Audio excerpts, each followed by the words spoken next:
Neema ya Bwana wetu Yesu Kristo na upendo wa Mungu Baba na ushirika wa Roho Mtakatifu uwe nasi sasa na hata milele.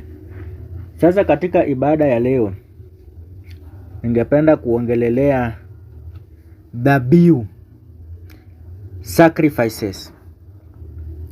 Dhabihu. Sasa kwa Biblia dhabihu ilikuwa inatolewa kwa ajili ya dhambi. Ndio maana Biblia inatuambia katika kitabu cha Waebrania 10 mstari wa 26.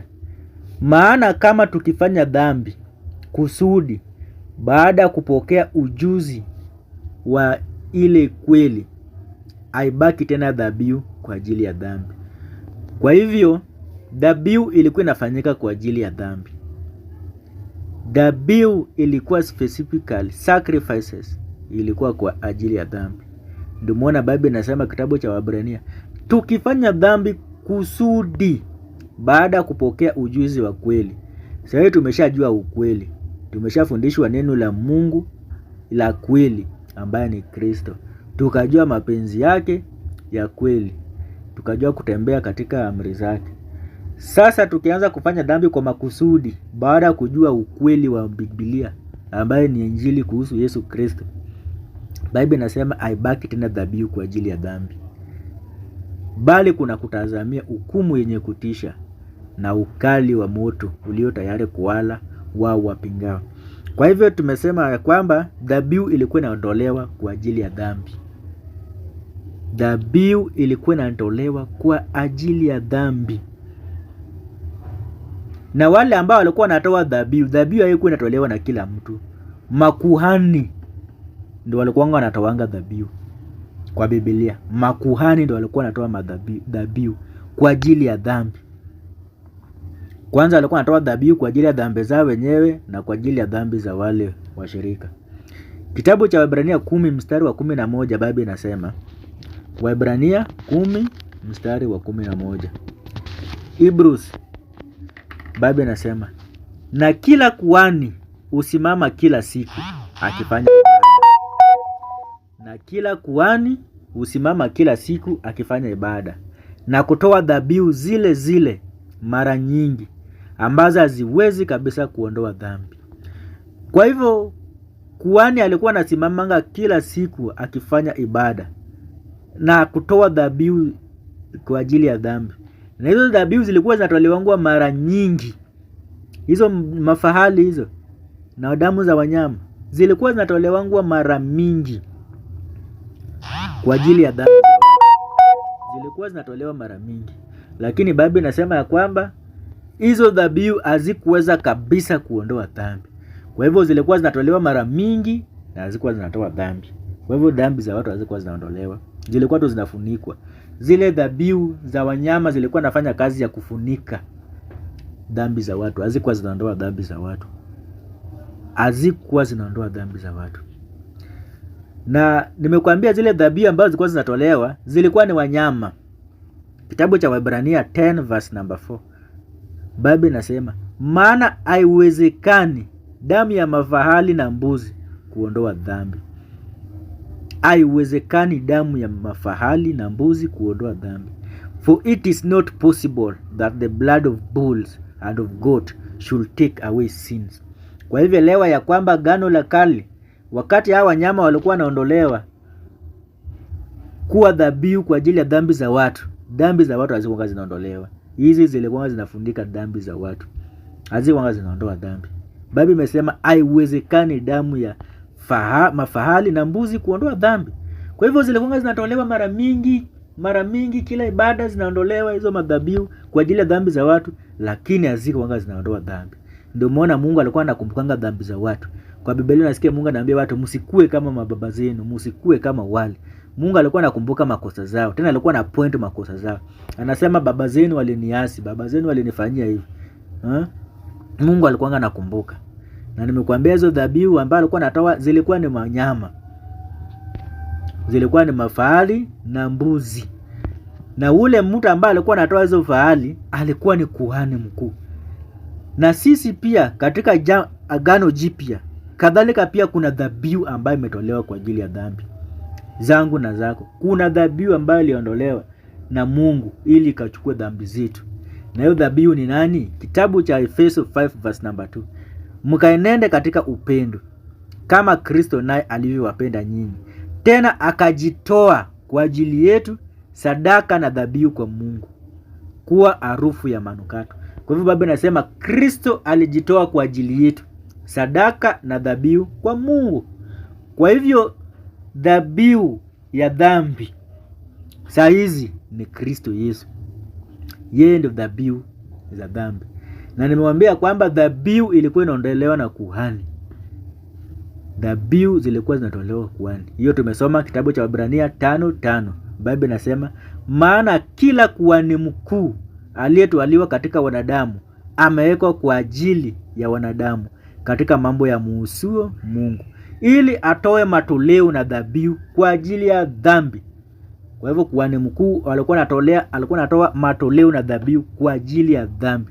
Kwa hivyo kadhalika katika Agano Jipya, ili dhabihu kwa ajili ya dhambi ikapate kutolewa katika Agano Jipya, hali kadhalika tunafaa kuwa na kuhani mkuu, kwa maana kazi ya kuhani mkuu si ni kutoa dhabihu kwa ajili ya dhambi. Sasa katika Agano Jipya pia tuko na kuhani mkuu ambaye anatoa dhabihu kwa ajili ya dhambi. Na huyo kuhani mkuu ni nani? Kitabu cha Waebrania 4:14. Biblia inasema basi iwapo tunaye kuhani mkuu aliyeingia katika mbingu, Yesu mwana wa Mungu, na tuyashike sana maungamo yetu. Sasa tuko na kuhani mkuu, tuko na kuhani mkuu ambaye ni Yesu mwana wa Mungu. Kwa hivyo kwenye Agano Jipya Yesu mwana wa Mungu ndiye kuhani mkuu. Yesu mwana wa Mungu ndiye anatoa dhabihu za dhambi kwa ajili yetu. Huyo Yesu mwana wa Mungu. Na ile dhabihu ambayo Yesu mwana wa Mungu alitoa kwa ajili ya dhambi zetu ni mwili wake mwenyewe. Alijitoa mwenyewe kama dhabihu. Hiyo tumeona, ili akazitangue dhambi. Kama uamini hiyo, kuna andiko ambayo inasema katika kitabu cha Waebrania 9 mstari wa 27. Waebrania 9 mstari wa 27. Hebrews chapter number 9 verse number 27. Hebrews chapter number 9 verse number 27. Hebrews tuanzie verse number 24. 23, tuanzie number 23.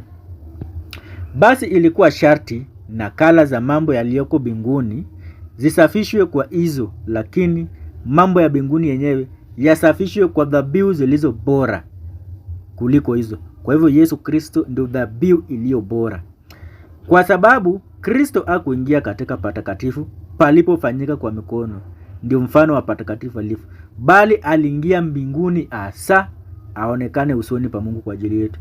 Wala si kwamba ajitoe mara nyingi kama vile kuhani mkuu aingiavyo katika patakatifu kila mwaka kwa damu isiyo yake.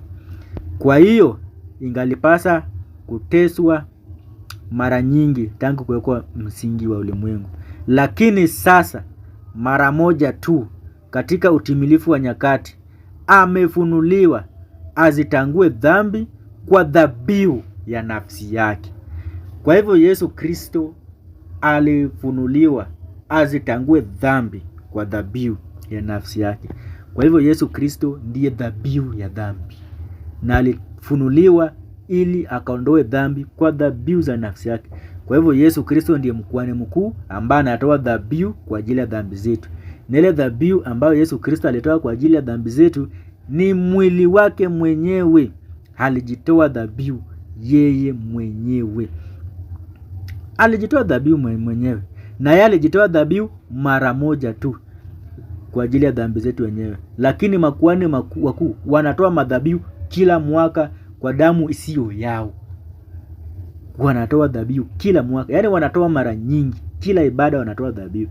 Lakini Yesu Kristo Yeye alitoa dhabihu moja tu ambayo inadumu milele, ambayo ni yeye. Hakuna dhabihu nyingine ambayo itakuja kutolewa kwa ajili ya dhambi tena. Ni Yesu Kristo ndiye dhabihu ya damu ambayo iko ya dhambi, iko perfect na ilitolewa mara moja, haiwezi katolewa tena. Kitabu cha Waebrania 10 mstari wa 11 tunasoma, na kila kuhani usimama kila siku akifanya ibada na kutoa dhabihu zile zile mara nyingi ambazo haziwezi kabisa kuondoa dhambi. Kwa hivyo zile dhabihu za mafahali na mbuzi hazikuanga zinaondoa dhambi. 12, lakini huyu alipokwisha kwa ajili yetu, alipokwisha kutoa kwa ajili yetu dhabihu moja idumuyo hata milele, aliketi mkono wa kuume wa Mungu. Kwa hivyo Yesu Kristo yeye alitoa tu dhabihu moja ambayo inadumu milele na milele, na hiyo dhabihu ni yeye mwenyewe. Alijitoa nafsi yake kuwa dhabihu ambayo inadumu milele na milele, ambayo ni takatifu, inatoa dhambi. Dhabihu za Agano la Kale zile za wanyama hazikuwa zinaondoa dhambi, lakini dhabihu ya Yesu Kristo ni dhabihu iliyo bora, hiyo inatoa dhambi kabisa kabisa. Kwa hivyo mjue ya kwamba sisi saa hizi tuko na kuhani mkuu ambaye ako perfect. Hatutaki wale makuhani wale wa Old Testament wale makuhani hatuwataki, kwa maana wale wako imperfect. Tunataka kuhani ambaye ako perfect, ambaye anaweza katoa dhabihu ambayo ni perfect kwa ajili ya dhambi zetu, dhabihu ambayo imekamilika. Kitabu cha Waebrania 7:26, maana ilitupasa sisi tuwe na kuhani mkuu wa namna hii aliye mtakatifu.